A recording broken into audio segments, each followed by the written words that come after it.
Hello dear brothers and sisters. So welcome to பொதுத்தமிழ். So பொதுத்தமிழ்ல நம்ம அடுத்து பார்க்க போறது வந்து பார்த்தீங்கன்னா திருக்குறள். So திருக்குறள் வந்து பார்த்தீங்கன்னா ஆல்ரெடி ஒரு சில அதிகாரங்கள் நம்ம பார்த்துட்டோம். அடுத்து நம்ம பார்க்கக்கூடிய அதிகாரம் அன்புடைமை. சரியா? ஸோ திருக்குறள் இருக்கக்கூடிய 133 அதிகாரங்களில் நம்முடைய அன்புடைமை வந்து பார்த்தீங்கன்னா 8வது அதிகாரம். சரியா? 8வது அதிகாரமாக திருக்குறள் இருக்கக்கூடியது. ஸோ ஐயன் திருவள்ளுவர் என்ன சொல்கிறாரு அன்புடைமை அப்படின்றதெல்லாம் பார்க்குறோம். ஸோ அன்புடைமைன்னா என்னது? அன்பு உடைமை. சரியா? ஸோ அன்பு காட்டு அன்பு என்னதுன்றது எவ்வளோ என்ன சொல்கிற மனிதனுடைய வாழ்வில் ரொம்ப எவ்வளோ முக்கியம் அப்படின்றது சொல்கிறது தான் இந்த ஒரு அதிகாரம். சரியா? ஸோ இந்த 10 திருக்குறள் மூலயமா நம்மளுக்கு வள்ளுவர் என்ன சொல்கிறார் அப்படின்றத பார்த்துருவோமா? So okay, exam mind of வியூவில் குறள் முக்கியம், பொருளும் முக்கியம். அந்த குறள் என்ன சொல்ல வருது, என்ன பொருளை நம்மளுக்கு என்ன ஒரு உரையை விளக்கத்தை நம்மளுக்கு சொல்ல வருது, என்ன ஒரு அறிவுரை நம்மளுக்கு சொல்ல வருது அப்படின்றது ரொம்ப முக்கியம். அதே போல் சொல்லும் பொருளும் ரொம்ப ரொம்ப இம்பார்ட்டன்ட் பார்த்துக்கோங்க. சரியா? அதே போல் ஒரு குறள் படிக்கிறீங்க அப்படின்னா குறளுக்கான பொருள் தெரியும் போது நீங்கள் அந்த குறளை தயவு செஞ்சு மனப்பாடம் பண்ண வேண்டாம். பொருள் தெரியுது அப்படின்னா அந்த பொருளை வச்சு என்னது அந்த பொருளை நம்ம எக்ஸ்பிளைன் பண்ணும்போது நீங்கள் அதை படிக்கும்போதே ஓகே அந்த குறளில் இருக்கக்கூடிய சொற்கள் ஒன்று ஒன்றா அப்படியே பதிஞ்சுக்கிட்டே வரணும். புரியுதா? ஸோ நீங்கள் ரிவிஷன் பண்ண திரும்ப அதுக்கான பொருள் இதெல்லாம் படிக்கும்போது குறளையும் பொருளையும் மாற்றி நீங்கள் படிக்கும்போது குறளை படிக்கும்போது பொருள் உங்களுக்கு மனசில் பதிஞ்சிடும். பொருளை படிக்கும்போது குறள் ஆட்டோமேட்டிக்காக ஓகே முதல் வார்த்தை இதாக வரும், ரெண்டாவது வார்த்தை இதாக வரும் அப்படின்றது ஆட்டோமேட்டிக்காக பதிஞ்சிடும். சரியா? அதனால் வந்து பார்த்தீங்கன்னா எதையுமே நீங்கள் மனப்பாடம் பண்ண வேண்டிய அவசியம் இருக்காது. நீங்கள் அதிகமாக ரிவிஷன் பண்ணும்போது மனப்பாடம் தேவையில்லை. புரியுதா? இல்லை சார் நான் வந்து அதிகமாக ரிவிஷனே பண்ண மாட்டேன், ஆனால் எனக்கு மனசில் பதிஞ்சாகணும்னா வேறு வழியே கிடையாது, மனப்பாடம் தான் பண்ணி ஆகணும். சரியாமா? ஸோ ஓகே, இப்போ ஒவ்வொரு திருக்குறளும் என்ன சொல்கிறாரு வள்ளுவர் அப்படின்றத பார்த்துருவோம். ஸோ 8வது அதிகாரம் அன்புடைமை. சரியா? ஸோ அன்பிற்கும் உண்டோ, ஒரே நிமிஷமா, ஓகே, அன்பிற்கும் உண்டோ அடைக்கும் தாழ். தாழ்னானது தாழ்பால். சரியா? அடைக்கக்கூடிய தாழ்பால்னா பண்ணுவோம், ஒரு இடத்த அடைக்கும் இல்லையா? அதான். அப்போ அன்பிற்கும் உண்டோ அடைக்கும் தாழ். அன்பை நம்ம தாழ்பால் போட்டு அடக்க முடியுமா? முடியாது. நீங்கள் என்னதான் வந்து பார்த்தீங்கன்னா ரொம்ப ஒரு கல்நெஞ்சக்காரன்னு சொல்லுவாங்க இல்லையா? என்னதான் ஒரு கல்நெஞ்சக்காரராக இருந்தாலும் இப்போ உங்களுக்கு பிடிச்ச ஒரு விஷயம் வந்து பார்த்தீங்கன்னா அங்கே ஏதாவது ஒரு துன்பத்தையோ ஏதோ ஒரு தவறு நடக்கலை அப்படின்னும் போது அது கண்டிப்பாக உங்களுக்குள்ள ஒரு வலியை ஏற்படுத்தும். புரியுதா? ஏன் ஏற்படுத்தும் அப்படின்னா அந்த ஒரு அந்த பொருள் மேலேயோ ஒரு உயிர் மேலேயோ நீங்கள் அதிகமான ஒரு பாசத்தை வச்சுருப்பீங்க. கண்டிப்பாக ஒரு நேரம் உங்களுக்கு அந்த அன்புன்றது அந்த இடத்துல ஒரு வெளிப்படும். சரியா? ஐயோ அப்படி ஆகிப்போச்சு அப்படின்ற ஒரு அன்புன்றது வெளிப்படும். புரியுதா? நீங்கள் எவ்வளோதான் அன்பை பூட்டி வச்சுருந்தாலும் அந்த அன்பை நீங்கள் தாழ்பால் போட்டு அதை வெளியே வரவிடாமல் தாழ்பால் போட்டு மூடலாம் வைக்க முடியாது. ஏதோ ஒரு கட்டத்தில் அந்த அன்பு வெளிப்பட்டுரும். புரியுதா? அதுதான். அப்போ அன்பிற்கும் உண்டோ அடைக்கும் தாழ். வள்ளுவர் என்ன சொல்கிறாரு?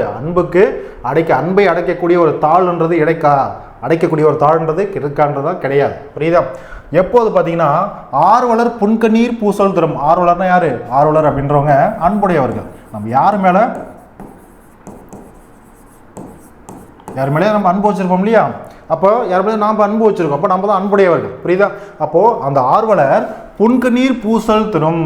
நம்ம யார் மேலே அன்பு வச்சிருக்கோமோ, ஃபார் எக்ஸாம்பிள் இப்போ உங்களோட ஃப்ரெண்டோ ஒரு அம்மா அப்பாவோ, புரியுதா, சில உங்கள் கூட பிறந்தவங்களுக்கோ யாருக்கோ ஒருத்தருக்கு உங்களுக்கு ரொம்ப பிடிச்சவங்களுக்கு யாருக்கோ ஒருத்தருக்கு ஒரு அடிபட்டுருச்சு, ஏதோ ஒரு சின்ன ஒரு தவறுதலாக ஏதோ நடந்துருச்சு அப்படின்னா கண்டிப்பாக அந்த நேரத்தில் உங்களுக்கு ஃபீல் பண்ணுவீங்க, அவனை நினச்சி ஃபீல் பண்ணுவீங்க. புன்கண்ணீர் பூசல் தரும். பாருங்க, அவங்களுடைய துன்பம் கண்டு, அவங்க படக்கூடிய வேதனை, அவங்களுடைய துன்பம் கண்டு உங்களுடைய மனதிலிருந்து அந்த ஏக்கம்ன்றது என்ன சொல்கிறது, அந்த அன்புன்றது வெளிப்படும். எப்படி வெளிப்படும்? பெருகும் கண்ணீர். லைட்டாக ஒரு கண்ணீர் வரும் இல்லையா? யாரோ பார்த்தீங்கன்னா இப்போ உங்களுடைய பாட்டியோ தோத்தாவோ ரொம்ப உங்களுக்கு பிடிச்சி போயிருக்கும். ஃபார் எக்ஸாம்பிள் அவங்க தவறலாம். அந்த டைமில் என்ன பண்ணுவீங்க? உங்களையே தெரியாமல் அழ ஆரம்பிச்சிருவீங்க. புரியுதா? அதான் அன்புன்றதை வெளிப்பட்டுரும். அப்போ அன்பை அடைத்து வைக்கக்கூடிய தாழ்பால்ன்றது இல்லை. அன்புக்கு உரியவரின் துன்பத்தை நம்ம யார் மேலே அதிகமாக வச்சுருக்கோமோ அவங்களுக்கு ஒரு துன்பம் ஏற்படுது, ஒரு இன்னல் ஏற்படுது அப்படின்னா அது உங்கள் ஃப்ரெண்டே கூட வச்சுக்கோங்க. ஒரு சில பேர் ரொம்ப ஃப்ரெண்டாக இந்த ஒரு காலகட்டத்தில் அப்படி கிடையாது. புரியுதா? ஃப்ரெண்டு அடிபட்டுனா ஏதோ ஒன்று ஆகிப்போச்சுன்னா என்ன பண்ணுவான்? அதிகமாக போயிட்டு ஐயோ ஆயிடுச்சுன்னு சொல்லிட்டு ஃபீல் பண்ணுவாங்க அந்த காலம். ஸோ இந்த ஒரு காலகட்டத்தில் என்ன பண்ணுவான்? சிரிப்பான் போயிட்டு. புரியுதா? ஏன்னா இந்த காலத்தில் ஒரு காலகட்டம் அது. புரியுதுங்களா? ஸோ அப்படி இருக்கும். ஸோ அப்போது உடையவருடைய துன்பத்தை பார்த்ததுமே நம்மளுடைய அன்புன்றது எப்படி வெளிப்படும்? கண்ணீராக வெளிப்படும். சரியா? ஸோ அதுதான் வள்ளுவர் முதல் குறளாக சொல்கிறார். ஸோ அன்பிற்கும் உண்டோ அடைக்கும் தாழ், ஆர்வலர் புன்கண்ணீர் பூசல் தரும். புரியுதாம்மா? ஸோ ஓகே, அப்போ ஆர்வலர் அப்படின்றது அன்புடையவர். பூசல் தரும் அப்படின்னா வெளிப்பட்டு நிற்கும். நம்மளுடைய அன்பு கண்ணீராக நம்ம கண்ணிலேருந்து வெளிப்பட்டு நிற்கும். ஐயோ அவங்களுக்கு அப்படி ஆகிப்போச்சு, என் ஃப்ரெண்டுக்கு அப்படி ஆகிப்போச்சு, நான் ஆசையாக வளர்த்த நாய்க்குட்டி இறந்து போச்சு, இப்படிலாம் என்ன பண்ணுவோம்? வெளிப்பட்டு நிற்கும். அந்த இடத்துல தான் அன்புன்றது கண்ணீராக வெளிப்பட்டு நிற்கும். சரியா? புன்கண்ணீர் அப்படின்றது அடுத்தவங்களுடைய நம்ம யார் மேலே அன்பு வச்சுருக்கோமோ அவங்களுடைய துன்பத்தை பார்க்கும்போது நம்மளுக்கு ஆட்டோமேட்டிக்காக கண்ணீர்ன்றது லைட்டாக வெளியே வர ஆரம்பிக்கும். கண்ணீர் சொல்லுவோம் இல்லையா? அதுதான் புன்கண்ணீர் அப்படின்றது. குறள் 2 பாருங்க. அன்பிலார் எல்லாம் தமக்குரியர். அன்பிலார் எல்லாம் தமக்குரிய. யாரெல்லாம் அன்பு இல்லார் அதான் அன்பிலார். அன்பு இல்லாதவங்க எல்லாம் தமக்குரியர், எல்லாமே தமக்குரியது, எல்லாமே எனக்கானது அப்படின்னு சொல்லுவாங்க. புரியுதா? அப்போ அன்பில்லாதவர்கள் எல்லா பொருளும் தமக்கு மட்டுமே உரியது என்பர். அன்புடையார், அதுவே அன்பு இருக்கிறவங்க, என்பும் உரியர் பிறருக்கு. என்னுடைய, இந்த இடத்துல அன்புடையவருடைய என்ன சொல்லுவாங்க, என்பும் உரியர் பிறருக்கு. என்னுடைய எலும்பு, என்புனா இந்த இடத்துல எலும்புன்றதை குறிக்கும். ஆனால் இந்த இடத்துல வள்ளுவர் எதை சொல்றாருன்னா, உடல் பொருள் ஆவி, அவங்களுடைய உடலாக இருந்தாலும் சரி, உயிராக இருந்தாலும் சரி, அந்த உடல் மூலயமா அந்த உயிர் மூலயமா அவங்க செய்யக்கூடிய எந்த ஒரு பயனாக இருந்தாலும் சரி, எல்லாமே என்னது, உரியர் பிறருக்கு, மற்றவங்களுக்கு உரியது அப்படின்னு சொல்லுவாங்க. புரியுதா? அப்போ அன்பு இல்லாதவங்க எல்லாமே எனக்கானதுன்னு சொல்லுவாங்க. அன்பு உடையவங்க தன்னுடைய உயிர் கூட, தன்னுடைய உடல் கூட மற்றவங்களுக்கு உரியர் பிறருக்கு, பிறருக்கு உரியது அப்படின்னு சொல்லுவாங்க. புரியுதா? அப்போது அன்பில்லாதவர் எல்லாம் பொருளும் தமக்கு உரியர் அப்படின்னு சொல்லுவாங்க. அன்பு உடையவரோ தம் உடல் பொருள் ஆவி அனைத்தும் பிறருக்கென எண்ணிடுவர் அப்படின்றது சொல்கிறார். சரியா? ஸோ அப்போ என்புன்றது இந்த இடத்துல எலும்பு அப்படின்றத குறிக்கும், ஆனால் அது உடல் பொருள் ஆவின்ற பொருளை குறிக்கக்கூடியது. ஸோ பார்த்துக்கோங்க. அதுக்கடுத்து குறள் 73. சரியா? அன்போடு இயைந்த வழக்கென்ப ஆறு உயிருக்கு என்போடு இயைந்த தொடர்பு. எப்படி ஆறு என்னன்னது, நம்மளுடைய அருமையான உயிர், நம்மளுடைய உயிர், ஒவ்வொருத்தருடைய உயிரும் அருமையான ஒரு உயிர் இல்லையா, போயிடுச்சுன்னா முடிஞ்சு போச்சு. புரியுதா? அப்போ அந்த அருமையான உயிரை நம்ம என்ன பண்ணுறோம், பாதுகாத்து வச்சுக்கிறோம், வாழணும்னு ஆசைப்படுறோம். புரியுதா? அப்போ அந்த ஆறு உயிருக்கு, அந்த அருமையான உயிருக்கு என்போடு இயைந்த தொடர்பு. உடம்போடு உயிர் இணைந்து இருப்பதனை போல, உடம்போடு என்ன பண்ணோம், அந்த அருமையான உயிர் கூட நம்முடைய உடம்பு, என்புனா அந்த இடத்துல உடம்புன்ற பொருளை வருது, என்புனா எலும்பு தான், ஆனால் உடம்புன்ற பொருளை வருது. ஆறு உயிர், அந்த உயிர் கூட எப்படி உடல்ன்றது உயிர்ன்றது இணைந்து இருக்குதோ, ஒரு தொடர்பு ஏற்படுத்தி கொள்ளுதோ, ஒரு நட்பை ஏற்படுத்தி கொள்ளுதோ, அதே போல தான். ஏன்னா ரெண்டுத்துக்கு அன்புன்றது இருக்குது, அதை சொல்கிறார். புரியுதா? அப்போ அந்த உடலுக்கும் இந்த உயிருக்கும் அன்புன்றது இருக்கும், அதனால் ஒரு தொடர்புன்றது இருக்குது. அதுபோல் அன்போடு இயைந்த வழக்கென்ப, அதுபோல் வாழ்க்கை நெறி இருக்கு இல்லையா, நம்முடைய வாழ்க்கை நெறியோடு அன்பு இணைந்து இருக்கிறதுன்னு சொல்கிறார். வாழ்க்கை நெறியினாலும் நம்முடைய வாழ்க்கையினாலும் எல்லாம் ஒன்று தான். புரியுதா? எப்படி உடலோடு உயிர்ன்றது இணைந்து இருக்குதோ, தொடர்புன்றது இருக்குதோ, அதே போல் நம்முடைய வாழ்க்கையில் அன்புன்றது தொடர்புன்றது இருக்குது, ரெண்டும் இணைந்தது. அப்போ ஒவ்வொருத்தருடைய வாழ்க்கையிலும் அன்பு இல்லாதவங்க யாராக இருக்காங்கன்னா கண்டிப்பாக இருக்கும், மேபி அவங்க வெளிக்காட்டாமல் இருக்கலாம். புரியுதா? ஆனால் ஒவ்வொருத்தருடைய வாழ்க்கையிலும் அன்புன்றது இருக்கணும். இல்லை அப்படின்னா என்னன்றது பின்னாடி வகைற திருக்குறளில் சொல்லியிருப்பார். புரியுதா? ஸோ வழக்குன்றது இடத்துல வாழ்க்கையை குறிக்கும், அதான் வழக்கு என்ப, அதான் வாழ்க்கை என்ப. ஆறுயிர் அப்படின்றது அருமையான உயிர், என்புனா எலும்பு. ஓகே, அடுத்து பாருங்க குறள் 74. அன்பு ஈனும் ஆர்வம் உடைமை. அன்பு ஈனும் ஆர்வம் உடைமை. அன்பு விருப்பத்தை தரும். அன்புன்றது விருப்பத்தை தரும். நம்ம யார் மேலே பொதுவாக நம்மள்ட்ட ஒரு அன்புன்றது, நம்ம ஒரு அன்புக்கு அந்த ஒரு பண்புன்றது நம்மள்ட்ட இருக்குன்னு வச்சுக்கோங்க. நம்ம யார் மேலே பார்த்தாலும் யாரை பார்த்தாலும் அன்போடு பழகோன்னு வச்சுக்கோங்களேன், விருப்பம் தரும். அன்புன்றது என்னது, மற்றவங்க மேலே ஒரு ஃப்ரெண்ட்லியாக போயிட்டு நம்ம பேசணுன்ற விருப்பத்தை கொடுக்குது இல்லையா, எல்லார்ட்டையும் அன்பாக நடக்குன்ற விருப்பத்தை கொடுக்குது இல்லையா. அப்போ அன்புன்றது விருப்பத்தை தரும். அந்த அன்புன்றது விருப்பத்தை தரும் மூலயமா என்ன நம்மளுக்கு பயன் பார்க்கலாமா? அன்பு ஈனும் ஆர்வம் உடைமை, அது ஈனும், அந்த அன்புன்றது மேலும் தரும். என்ன தரும்? நண்பு என்னும் நாடா சிறப்பு. நண்புனா நட்பு, நண்புனா நட்பு, ஆர்வம்னா விருப்பம், ஈனும்னா தரும். புரியுதா? அப்போ அன்பு விருப்பத்தை தரும். விருப்பம், அந்த விருப்பமானது அனைவரிடமும் நட்பு கொள்ளக்கூடிய பெரும் சிறப்பை தரும். யாரெல்லாம் நீங்கள் பார்த்துருப்பீங்க, யாரெல்லாம் எல்லாருக்கூடிய அன்போடு பேசுகிறாங்களோ அவங்களுக்கு நிறைய ஃப்ரெண்ட்ஸ் சர்க்கிள் இருப்பாங்க. புரியுதா? ஏன்னா அவர் அன்பாக பேசுவார், பதிலுக்கு நம்ம என்ன பண்ணுவோம், திரும்பவும் அன்பை தான் கொடுப்போம். அப்போ நட்புன்றது ஆட்டோமேட்டிக்காக வளரும். புரியுதாமா? அப்போ அன்புன்றது விருப்பத்தை தரும். அப்போ விருப்பத்தோடு அனைவரிடமும் நம்ம பழகிறோம் அப்படின்னா அதுக்கு நம்மளுக்கு ஒரு புது நட்பை கொடுக்கும், நட்புன்ற பெருஞ்சிறப்பை கொடுக்கும். அதுதான் நட்பென்னும் நாடா சிறப்பு தரும். புரியுதா?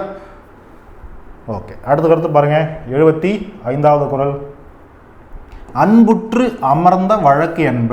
அன்பு உற்று, அன்புள்ள, அதாவது அன்போடு, அன்பு உற்று அமர்ந்த வழக்கு என்ப வையகத்து இன்புற்றார் எய்தும் சிறப்பு. பாருங்க, அன்போடு பொருந்திய வாழ்க்கை, அதான் அன்புற்று அமர்ந்த வழக்கு என்ப. வழக்குனாவே நம்ம என்னென்னு பார்த்துருப்போம், வழக்குனாவே வாழ்க்கை நெறி அப்படின்றத பார்த்துருப்போம் இல்லையா. அப்போ அன்போடு பொருந்திய வாழ்க்கை நெறியை கடைபிடித்தவர் தான் அன்புற்று அமர்ந்த வழக்கென்ப உலகத்தில் மகிழ்ச்சி உடையவர் யாவர். வையகத்து இன்புற்றார் எய்தும் சிறப்பு. புரியுதா? அப்போ அன்போடு பொருந்திய வாழ்க்கையை நம்ம நடத்துகிறோம் அப்படின்னா, நம்முடைய வாழ்க்கை அன்பு பொருந்தியதாக இருக்குது அப்படின்னா இந்த உலகத்தில் நாம் மகிழ்ச்சி உடையவராக இருப்போம். ஏன்னா யாருக்கிட்டையும் சண்டை சச்சரவுன்றது இருக்காது, எல்லோரும் முடியும் நம்ம அன்பாக நடத்துவோம், நம்மளுக்கு எதிரிகள்ன்றது இருக்க மாட்டாங்க. புரியுதா? அப்போ நம்மளுடைய வாழ்வு எப்படி இருக்கும்? மகிழ்ச்சியாக இருக்கும், உலகத்தில் மகிழ்ச்சியாக வாழ்வோம். புரியுதாமா? அதான் வையகத்து இன்புற்றார் எய்தும் சிறப்பு. இன்புற்றார், அந்த இன்பமோடு அவங்க வாழக்கூடிய ஒரு சிறப்பை பெறுவாங்கன்னு அர்த்தம். ஸோ வையகம்னா உலகம், என்ப அப்படின்னா என்பார்கள் அப்படின்ற பொருளை குறிக்கும். எடுத்து பாருங்க, அறத்திற்கே அன்பு சார்பு என்ப அறியர், மரத்திற்கும் அக்தே துணை. அதாவது அறியாதவங்க தெரியாதவங்க என்ன சொல்லுவாங்கன்னா, அறத்திற்கே அன்பு சார்பு என்பர். பாருங்க, அன்பு அறத்தை மட்டுமே சார்ந்தது, அதான் அறத்திற்கே அன்பு சார்பு. புரியுதா? அப்போ அன்புன்றது அறத்தை மட்டுமே சார்ந்தது அப்படின்றது சொல்லுவாங்க. புரியுதா? நம்முடைய அறம்ன்றது நம்முடைய வாழ்க்கை நெறி. புரியுதா? நம்ம வாழ்க்கை நெறி அன்பு மட்டுமே சார்ந்தது. ஓகே, அது ஓகே, ஃபைன். அது தெரியாதவங்க சொல்கிறது, அறியாதவங்க சொல்கிறது. ஆனால் உண்மையானது என்னென்னா, அந்த அன்பு தான் வீரத்திற்கும், பாருங்கள், மரத்திற்கும் அதுவே துணை. மரத்திற்கும் அதுவே துணை. அது எப்படி சார் அன்புன்றது வீரத்துக்கு எப்படி சார் துணை? ஃபார் எக்ஸாம்பிள் இப்போ என்ன சொல்கிறது, நீங்கள் இப்போ உங்கள் ஒய்ஃப் இருப்பாங்க, ஒரு கேர்ள் ஃப்ரெண்ட் இருப்பாங்க, இல்லை அம்மா அப்பா கூட எடுத்துக்கோமே. புரியுதா? அவங்க நம்ம மேலே காட்டக்கூடிய ஒரு அன்பு தான், அந்த அன்பு தான் அவங்களுக்கு ஏதோ ஒரு பிரச்சனை மற்றவங்க மூலயமா வருதுன்னா அந்த இடத்துல நம்மளுடைய வீரம் வெளிப்படும். யாருக்காக? அவங்களுக்காக. புரியுதா? அப்போ அந்த வீரம் வெளிப்படுது, அந்த மரம்ன்றது வெளிப்படுது அப்படின்னா எது மூலியமாக வெளிப்படுது? இவங்க காட்டின அந்த அன்பு. புரியுதா? அப்போ அந்த வீரத்திற்கும் எது அடிப்படை? அன்பு தான் அடிப்படை. புரியுதா? அப்போ வீரத்திற்கும் அதுதான், அன்புன்றது தான் துணை. அப்போ அறத்திற்கு அன்பு சார்பு என்ப. அறத்துக்கு மட்டும் அன்பு சார்ந்தது கிடையாது, அதுக்கு மட்டுமே துணை கிடையாது. மரத்திற்கும் வீரத்திற்கும் இது துணை, அன்பு தான் துணை. புரியுதா? ஸோ ஓகே, அன்பு அறத்தை மட்டுமே சார்ந்தது என்று கூறுவோர் அறியாதவர். அந்த மாதிரி இருக்கக்கூடிய அறியாதவங்க தெரியாதவங்க தெரிஞ்சுக்க வேண்டியது என்னன்னா, மரம் சொல்லக்கூடிய பாருங்க, இந்தரா மரம் சொல்லக்கூடிய வீரத்துக்கும் இதுதான் துணை, அன்பு தான் துணை. புரியுதா? ஸோ ஓகே, அதுக்கடுத்து மரம்னா வீரம், அறியார் அப்படின்னா அறியாதவர்கள். அதுக்கடுத்து பாருங்க, என்பிலதனை வெயில் போல காயுமே அன்பிலதனை அறம். அன்பிலதனை அறம். எலும்பு இல்லாத, அதான் எலும்பிலதனை, என்பி இலதனை. என்புனா எலும்பு, இலதனைனா இல்லை. அப்போ எலும்பு இல்லாத உயிர்களை, என்பிலதனை வெயில் போல காயுமே, என்பு இல்லாத உயிர்களை வெயில் எப்படி காய்ச்சி வறுத்து எடுக்குமோ, புரியுதா? எப்படி வெயில் வறுத்தி அழிக்குமோ அதுபோல அன்பிலதனை அறம். அதுபோல அன்பு இலதனை, அன்பு இல்லாத உயிர்களை அறம் என்ன பண்ணும்? அதே போல காய்ச்சும், அதாவது வருத்தி எடுக்கும். புரியுதா? அப்போது எல்லா உயிர்களிடமும் அன்போடு நம்ம நடந்துக்கணும் அப்படின்னு சொல்கிறார் வள்ளுவர். சரியா? அப்போ எலும்பில்லாத உயிர்களை வெயில் வருத்தி அழிப்பது போல அன்பு இல்லாத உயிர்களை அறம் வருத்தி அழிக்கும். ஒருத்தர்கிட்ட அன்பு இல்லை அப்படின்னா அவங்களுடைய வாழ்க்கையில் அறமானது அவங்கள வருத்தி அழிக்கும். புரியுதா? ஸோ ஓகே, அதுக்கடுத்து பாருங்கள், என்பிலதனை அப்படின்னா எலும்பு இல்லாத. இந்த இடத்துல எலும்பு இல்லாத ஒரு உயிர்ன்றது புழுவை குறிக்கும். ஒரு புழுன்றது வெயிலில் போச்சுன்னா என்ன ஆகிடும்?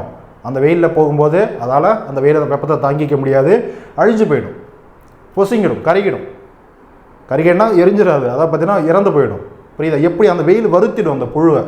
அது போல தான் நம்மள்ட்ட அன்பு இல்லைன்னு வச்சுக்கோங்களேன், நம்ம வாழ்க்கையில் இருக்கக்கூடிய அறம் எப்படி வெயில் அதை வெறுத்துமோ நம்ம வாழ்க்கைக்கான அறம் நம்மளை வருத்திடும். புரியுதா? ஸோ ஓகேண்ணா. அடுத்து பாருங்க, அன்பு அகத்து இல்லா உயிர் வாழ்க்கை. நல்லா பாருங்க, அன்பு அகத்து. அன்பு அகத்துனா அகத்தில், நம்முடைய உள்ளத்தில் இருக்கக்கூடிய அன்பு இல்லா உயிர் வாழ்க்கை. நம்முடைய வாழ்க்கையில், நம்ம வாழக்கூடிய வாழ்க்கையில், இந்த உயிர் வாழ்க்கையில் அன்பு அகத்தில் இல்லை அப்படின்னா, நம்முடைய உள்ளத்தில் அன்பு இல்லை அப்படின்னா வன்பார்க்கன் வற்றல் மரம் தளிர்ந்தற்று. இது எது போலையா? நம்முடைய வாழ்க்கையில் எப்படி பார்த்தோன்னா வன்பார்க்கன், வன்பால், அதான் வன்பார். இந்த இடத்துல வன்பால் அப்படின்றது பால், பாலை நிலம், பாலைத்தனையே குறிக்கும். அப்போ பாலை நிலம் அதான் வன்பால். வன்பார்க்கன் வற்றல் மரம் தளிர்ந்தற்று. எப்படி பாலை நிலத்தில் இருக்கக்கூடிய ஒரு வற்றல் மரம், வாடிய நிலையில் இருக்கக்கூடிய மரம் தளிர்ந்து அற்று. தளிர்ந்து அப்படின்னா தளிர்தல். புரியுதா? அது என்ன சொல்றது? வளர்ந்து வருதுன்னு அர்த்தம். தளிர்ந்து அற்று அப்படின்னா இல்லைன்னு அர்த்தம். புரியுதா? எப்படி வன்பார்க்கன் பாலை நிலத்தில் இருக்கக்கூடிய ஒரு வாடிய, அதான் வற்றல் மரம், வாடிய மரம் தளிர்வது இல்லையோ, தளிர்வது இல்லையோ அதுபோல தான் அன்பு அகத்து இல்லா உயிர் வாழ்க்கை. ஒருத்தனுடைய வாழ்க்கையில் அன்பு அகத்தில், அவனுடைய உள்ளத்தில் அன்பு இல்லாததும் அதே போல தான் சொல்கிறார். புரியுதா? அவனுடைய வாழ்க்கையும் தளிர்க்காது. பாருங்க, பாலை நிலத்தில் உள்ள வாடிப்போன மரம் தளிர்க்காது. எப்படி தளிர்ப்பது இல்லையோ அது போல தான் நெஞ்சில் அன்பு இல்லாத மனிதனுடைய வாழ்க்கையும் என்னைக்குமே தளிர்க்காது. புரியுதாமா? ஸோ இதுதான் அவர் சொல்ல வரக்கூடிய கருத்து. அகம்னா உள்ளம், வன்பால்னா பாலை நிலம், வற்றல் மரம் அப்படின்னா வாடிய மரம். புரியுதா? So okay. அதுக்கடுத்து பாருங்க, புறத்துறுப்பு எல்லாம் எவன் செய்யும் யாக்கை. யாக்கைனா உடல், உங்களுக்கு தெரியும். அகத்துறுப்பு அன்பிலவர்க்கு. ஒன்றுமே கிடையாது. அகத்து உறுப்பு அப்படின்னா அகத்தில் இருக்கக்கூடிய உறுப்பு. நம்முடைய அகம்ன்றது உள்ள இருக்கக்கூடிய நம்முடைய நெஞ்சம். புரியுதா? நெஞ்சம் நம்ம என்ன சொல்லுவோம், அந்த உறுப்பை நம்ம என்ன சொல்லுவோம், உள்ளம் சொல்லுவோம். புரியுதா? அப்போ அகத்துறுப்பு அப்படின்றது நம்ம மனிதனுடைய உறுப்பு. மனிதனுடைய உறுப்புனா என்னது, நம்முடைய உள்ளம். புரியுதா? புறத்துறுப்பு அப்படின்னா என்னது, நம்மளுக்கு உடலில் வெளியே இருக்கக்கூடிய உறுப்புகள். என்னது, கை கால் தலை சொல்லுவோமா, இந்த உறுப்புகள். புரியுதா? அப்போ என்ன சொல்றார் வள்ளுவர், நெஞ்சில் அன்பு இல்லாதவருக்கு பாருங்க, புறத்துறுப்பு எல்லாம் எவன் செய்யும் யாக்கை, அகத்துறுப்பு அன்பிலவருக்கு. அகத்துல அகத்துறுப்புன்னு சொல்லக்கூடிய உள்ளத்துல அன்பிலவருக்கு, அன்பு இல்லாதவருக்கு புறத்துறுப்பு எல்லாம், புறத்துறுப்பு இருக்கக்கூடிய கை கால்லாம் இருக்கு இல்லையா, அந்த புறத்துறுப்பு எல்லா புறத்துறுப்பும் இருந்து என்னப்பா பயன், எவன் செய்யும் அப்படின்னா என்ன பயன் அர்த்தம். புரியுதா? அந்த உடல்ல புறத்துறுப்பு இருந்து என்ன பயன்.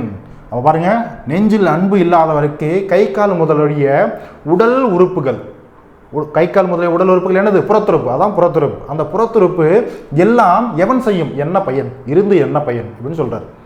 புரியுதா? ஸோ அதான் புறத்துறுப்பு அப்படின்னா உடல் உறுப்புகளை குறிக்கும். எவன் செய்யும் அப்படின்னா இருந்து என்ன பயன், அதான் என்ன பயன். அகத்துறுப்பு அப்படின்றது உள்ளத்தை குறிக்கும். அதுக்கடுத்து பாருங்க, கடைசியா அன்பின் வழி அது உயிர்நிலை. அன்பின் வழி அது உயிர்நிலை. அஃது இலார்க்கு என்பதோல் போர்த்த உடம்பு. ஒரு உயிர்நிலை நம்முடைய வாழ்க்கையில் நம்ம ஒரு உயிரோடு இருக்கிறோம் அப்படின்னா அதுக்கான ஒரு சான்று, அதுக்கான ஒரு வழி எதை வச்சு நம்ம கண்டுபிடிக்கிறோம்னா அன்பின் வழி. அன்போடு நம்ம இருந்துக்கிறோம், பிற உயிர்களிடம் நம்ம அன்பு காட்டுறோம் அப்படின்னா அதுதான் நம்ம உயிர் வாழ்வதற்கான ஒரு சான்று, ஒரு அடையாளம். புரியுதா? அந்த நம்முடைய வாழ்க்கையில் அந்த அன்புன்றது இல்லை, அது இல்லாருக்கு, அந்த அன்பு இல்லை அப்படின்னா என்பதோல் போர்த்த உடம்பு. அந்த ஒரு உடம்பு என்றது எப்படிப்பட்டது, வெறும் நம்முடைய உடம்பு எலும்பால தோலை போர்த்தின ஒரு உடம்பு, அவ்வளோதான். ஜஸ்ட் ஒரு நடைப்பணம். புரியுதாமா? ஸோ அப்போ அன்போடு வாழணும் அப்படின்றத வள்ளுவருடைய ஒரு வாக்கு. ஸோ அன்பு செய்வது தான் உடம்பில் உயிர் இருப்பதற்கான ஒரு அடையாளம், சான்று. புரியுதா? நீங்கள் யார்ட்டுமே அன்பு கடலை வச்சுக்கோங்களேன், இந்த உடல் இருந்து என்ன பிரயோஜனம். அப்படியே நம்ம பாடு நடமாடுவோம், அப்படியே நம்ம பாடு நடமாடிட்டு வருவோம், போவோம் வருவோம், எப்பயுமே உம்முனே வச்சுட்டு இருப்போம். அதனால் எந்த யூஸும் கிடையாது. நம்ம கேட்போம் இல்லையா, ஏன்னா உம்முனே இருக்கு, இப்படியே இருக்கிற, உடம்புல உயிர் இருக்கா இல்லையாடா, ஏன்னா நடைப்பணமாக இருக்கிற சொல்லுவோமா. ஸோ அதுதான். புரியுதா? அப்போ அன்போடு இதே மற்றவங்கள்ட்ட சிரித்து பேசி ஒரு அன்பை காட்டுறோம் அப்படின்னா, டே அப்பா டே அவன் ஆக்டிவாக தான்டா இருக்கான், அவன் நல்லா இருக்கான்டா, சிரித்து பேசுகிறான் பாடுறா சொல்லுவோமா. ஸோ அதுதான். ஸோ அப்போ அன்பு செய்வது தான் உடம்பில் உயிர் இருப்பதற்கான ஒரு அடையாளம். அன்போடு இருக்கணும் எல்லார்ட்டையும். அன்பு இல்லாதவருடைய உடம்பு வெறும் தோலால் மூடப்பட்ட எலும்பு இருக்கு இல்லையா, அது போல் ஒரு கூடு, அவ்வளோதான். சரியாமா? ஸோ இதுதான் வள்ளுவர் சொல்லக்கூடியது. ஸோ எலும்புனா எலும்பு உங்களுக்கு தெரியும். போர்த்தம் அப்படின்னா ஒன்றும் கிடையாது, போர்வை போர்த்திக்கிறோம் இல்லையா, போர்த்தம் என்னது, மூடப்பட்டன்னு அர்த்தம். போர்த்தும் போது என்ன ஆகும், மூடும், அதை மூடப்பட்ட. போர்த்த அப்படின்னா மூடப்பட்ட. ஸோ இதுதான் அன்புடைமை அப்படின்னு சொல்லக்கூடிய அதிகாரத்தில் வள்ளுவர் நம்மளுக்கு சொல்லியிருக்கக்கூடிய இந்த 10 திருக்குறள்கள், இந்த 10 குறள் அதுக்கான பொருள், சொல்லும் பொருளும் ரொம்ப இம்பார்ட்டன்ட், பார்த்துக்கோங்க. சரியா? இப்போ திரும்ப ரிவிஷன் பண்ணுங்க, தயவு செஞ்சு மனப்பாடம் பண்ணாதீங்க, ஆட்டோமேட்டிக்காக உங்கள் மனசில் பதியும். இல்லை சார் அதுக்கு மேலே எனக்கு மனசில் பதியலை அப்படின்றவங்க மனப்பாடம் பண்ணிக்கோங்க, வேறு வழியே கிடையாது. சரியாம்மா? ஸோ கண்டிப்பாக இந்த வீடியோ பிடிச்சிருக்கும். ஸோ குறளும் சரி, நம்மளுடைய விளக்கமும் சரி, பொருளும் சரி உங்களுக்கு பிடிச்சிருக்கும். ஸோ அதே போல் பார்த்தீங்கன்னா ரொம்ப எக்ஸாம் பாயிண்ட் ஆஃப் எப்படி கொஸ்டின் கேட்பாங்கன்னா, இது என்ன அதிகாரம், திருக்குறள் எத்தனாவது அதிகாரம், அதே போல் பார்த்தீங்கன்னா குறள் கொடுத்துட்டு ஏதோ ஒரு இடத்துல மட்டும் இந்த டேஷ்ன்றதை கொடுத்துருவாங்க. இது ஒருவேளை இந்த அடைக்கும் தாழ்ன்றதை கொடுக்காம இருக்கலாம். அந்த இடத்துல என்ன வரும்ன்றது ஒரு 4 ஆப்ஷனில் வச்சு கொஸ்டின் கேட்பாங்க. புரியுதா? இல்லை பொருளின் அடிப்படையில் கொஸ்டின் கேட்கலாம், பொருளின் அடிப்படையில் கொஸ்டின் கேட்கலாம். சரியாம்மா? ஸோ பார்த்துக்கோங்க. So okay. ஸோ வீடியோ பிடிச்சிருக்கோன்னு நினைக்கிறேன். பிடிச்சதுனா லைக் பண்ணி தம்ஸ் அப் கொடுங்க. மறுபடியும் நம்ம அடுத்த ஒரு வீடியோவில் அடுத்த ஒரு அதிகாரத்தோடு பார்க்கலாம். ஸோ தேங்க்யூம்மா, தேங்க்யூ.